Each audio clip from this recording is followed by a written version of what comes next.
Hey, welcome back to the Progressive Brothers Podcast. This is episode 9. Like, share, and subscribe. Let's rock and roll. So, small victories versus moonshots. What does this mean? I see a lot of and hear a lot of black men talking about, bills being passed within the House and the Senate, and also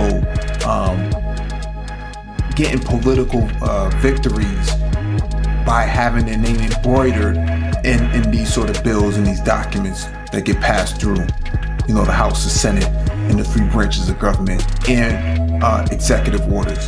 And so I wanted to really break this down real quick and trying to give a better alternative look to what's going on in terms of just the political aspects of black men in modern day. What's happening here is that a lot of guys want their name posted on something so that it has some form of relevance. They want the symbolism, like Asians, anti-discrimination laws, Native Americans, Jewish people, and so on and so forth. They play the identity politics, but then they don't like when identity politics serves everyone else. And so they have to really make up their mind on what's really valuable and what's really relevant. Okay?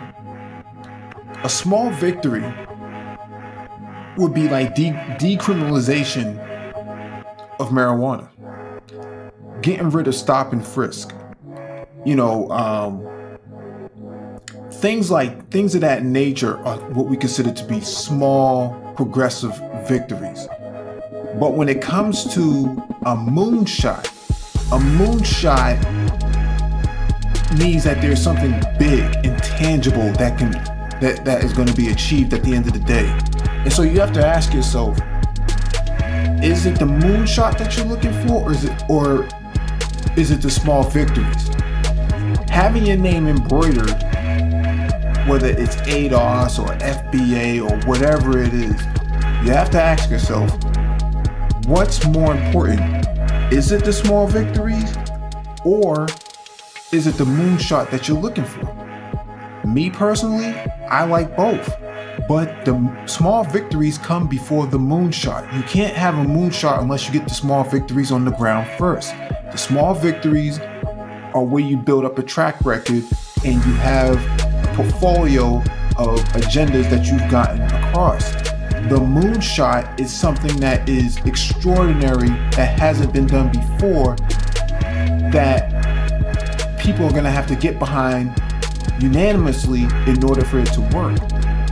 And what I see from either cultural warriors or some of these other politically ignorant people is that they want the moonshot before the small victories. It's not going to work. You need unanimous support in order to get a moonshot. The small victories is where you build up your track record. Get to the small victories, then you can get to the moonshot. Again, what are the small victories? Decriminalization of marijuana, defunding the police, more investments into public schools, taking over public spaces. These are small victories that are tangible, that can actually be achieved. Figure out what your small victories are going to be locally, then you can get a moonshot on a national scale. That's how this game works. That's how it's always been played. Fight for 15, that's a small victory. Okay. The ACA, Affordable Care Act, that's a small victory on the ground. That usually happens locally, but that can happen nationally. But in order for these things to happen, coalition politics has to take place, and you have to take a side. You can work across the aisle, you can work with various other people, you can work with various other groups, but in order to get a moonshot done, that requires a lot of labor, that requires a lot of coalition politics.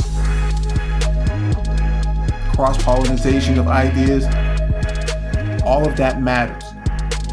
But if you're not focused on the small victories first, and you don't have any tangibles under the belt, it's not going to matter. So, just in closing, I just want to say the small victories come first, moonshots come later. Think of the small victories that you can get locally and put that across and put that on the agenda, and then you can actually start focusing on the moonshots. Like, share, and subscribe. You have a good one.